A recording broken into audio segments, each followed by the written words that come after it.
नमस्कार, मुंबई लाईव्ह 24 मध्ये मी गोकुल आपल्या सर्वांचं अगदी मनस्वी स्वागत करतोय। शालेय शिक्षण विभागातील शिक्षण भरतीबाबत आता मोठी घोषणा झाली आहे। शासन निर्णयानुसार खासगी अनुदानित व जिल्हा परिषद शाळांमधील रिक्त पदांपैकी जवळपास 80% शिक्षकांची भरती 30 जून पूर्वी होणार आहे।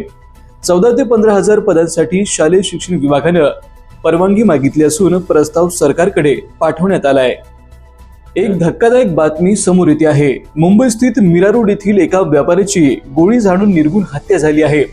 शांती शॉपिंग सेंटरमध्ये व्यापारी शम्स तमरेज अन्सारी उर्फ सोनू यांची रात्री गोळ्या झाडून हत्या झाली आहे। अन्सारी गंभीर गुन्ह्यात साक्षीदार होते व त्यांना धमक्या मिळत होत्या। पोलिसात तक्रार करूनही ही दुर्दैवी घटना घडली। बीडच्या संतोष देशमुख हत्या प्रकरणातील मुख्य आरोपी आता अटकेत झाले आहेत। गेल्या काही दिवसांपासून फरार असलेल्या सिद्धार्थ सोनवणे आणि सुधीर सांगळे यांना पुण्यातून ताब्यात घेण्यात आले। तपासाला वेग आल्यानं आता खऱ्या अर्थानं सत्य समोर येण्याची परिस्थिती निर्माण झाली आहे। परभणीत सर्वपक्षीय मोर्चा, राज्यभरातील सर्व बड्या नेत्यांचा सहभाग।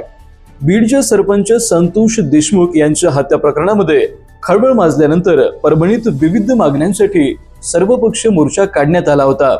नूतन महाविद्यालय ते शिवाजी महाराज पुतळ्यापर्यंत काढलेल्या या मोर्चामध्ये नागरिक आणि प्रमुख नेत्यांचा मोठा सहभाग दिसला। शिर्डी महोत्सवात साई भक्तांचा मोठा प्रतिसाद।